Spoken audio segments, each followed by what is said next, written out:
welcome to the third game of the evening. Up this time is Dojoran. Um, Dojoran is, it bills itself as a survival platformer. I don't know how accurate that is. Anyway, life is not as easy or as simple as it seemed in your childhood. To survive in a world full of dangers, you must go through the difficult ninja training of frogs using secret techniques created by your ancestors. That's a sentence that opens up a lot of questions. Frogs are one of the animals associated with ninjas, so... Right. Naruto didn't make that up. Naruto actually did draw a lot off of actual ninja stuff. Shockingly. Despite the stupid orange jumpsuit that no actual ninja would wear. That was literally part of the character design before they decided to make him a ninja. I know. It doesn't make it right. Anyway, Dojoran is a precision platform game in which you need to use apples to perform a double jump in different ways than usual. Okay, as opposed to anyway, the simple and responsive controls provide a great experience in challenges that need to be faced more than once. Each death is an apprenticeship to improve reflexes and control the character, rather than an exercise in frustration. Eddie Fan, since you got the PlayStation version of this, what do you say to that? It's frustrating, all right. But it's saying it's not frustrating. Yeah, I know. It's kind of a pain in the ass. Because instead of being, just like a quick respawn, there's a whole death animation thing before it takes you back to the checkpoint. Yeah, so I'm seeing on the footage here. Yeah, that's a bit of a death animation, isn't it? Mm-hmm. Yeah, I'm like, we've talked about this. It's not exact, I wouldn't exactly call this a Super Meat Boy level of masochistic platformer, but it's in the ballpark. Mm-hmm. The thing that so many games missed about Super Meat Boy is the reason why that game wasn't as frustrating as some people you would think is because the flow was so quick. You just respawned and tried again. That was so inconsequential that it didn't break the gameplay. Plus, it saved you a line of action. Yeah. Here it's that's how you double jump in a different way than usual. You just hold the apple in your mouth and then spit it out and jump off of you in a way that definitely obeys physics. Oh yeah, totally.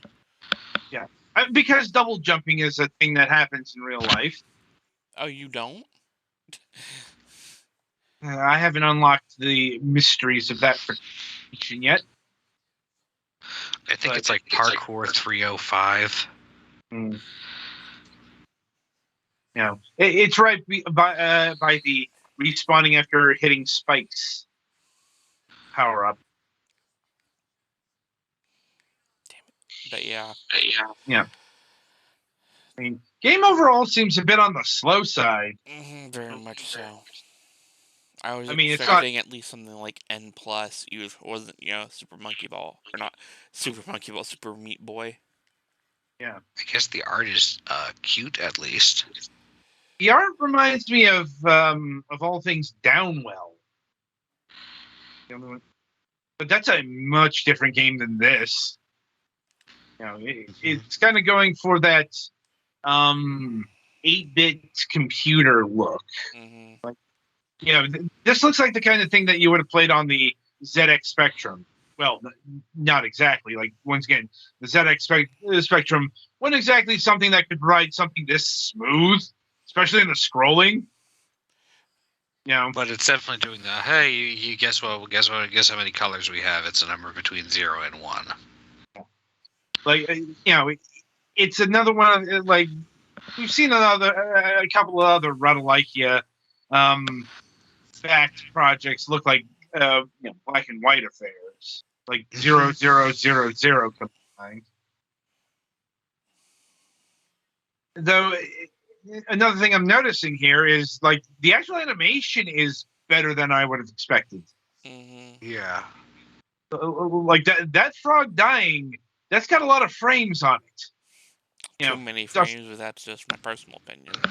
I agree. Like this is actually too well animated. We've talked about this before. Just having more elaborate animation doesn't necessarily mean better gameplay. Like, Alien Rampage just comes to mind when I think of things that would have been masterpieces had you not over animated every goddamn thing. It's this is nothing like that, but it's like it's clearly slower than it should be. Mm-hmm. Anyway, so are there any attacks or anything? Like, can you jump on the slug there and kill it? Yeah, you can jump on enemies, though jumping on flying enemies is kind of wonky. Mm. Where even if you are above them, it still will treat it like they hit you in the side and then kill you. Fortunate. Are there any power-ups besides the apples of double jump and the flies of you can take a hit? There's a talisman thing, but I don't know what it does. I don't know if it's just like a in-stage collectible or, like do this to unlock speedrun mode or something like that. How big are the levels? Not very long. Not what I expected. Look generally longer than a Meat Boy, though. Mm-hmm. Yeah. This is reminding more like Dust Force than Meat Boy. Yeah, but at least Dusk Force had a nice flow to it. Yeah. This one, everything grinds to a halt if you accidentally touch a spike. Yeah, because some genius said, let's make this kind of game checkpoint based. Mm-hmm. Yeah, difficult masochistic platformers tend to go for the instant respawn because, but like, I'd say this is the elements of the game that's most a throwback here. Like, that's the kind of game design you would have seen back in, the 8-bit or 16-bit days. It's not what a modern platformer should be doing when you have this many spikes. Mm-hmm. How is the music, if there is any? Very Game Boy-esque. Very bleep bloop. Yes. Mm-hmm. All right. In terms of pricing, yet another split, as console versions are your bog standard Radalaikia, $5, while the PC version, which was not published by them, $3. Yeah. I say $3 is okay price for this, but I wouldn't go higher than it. Okay. Anything else to say on Dojoran? Not really. Okay, then.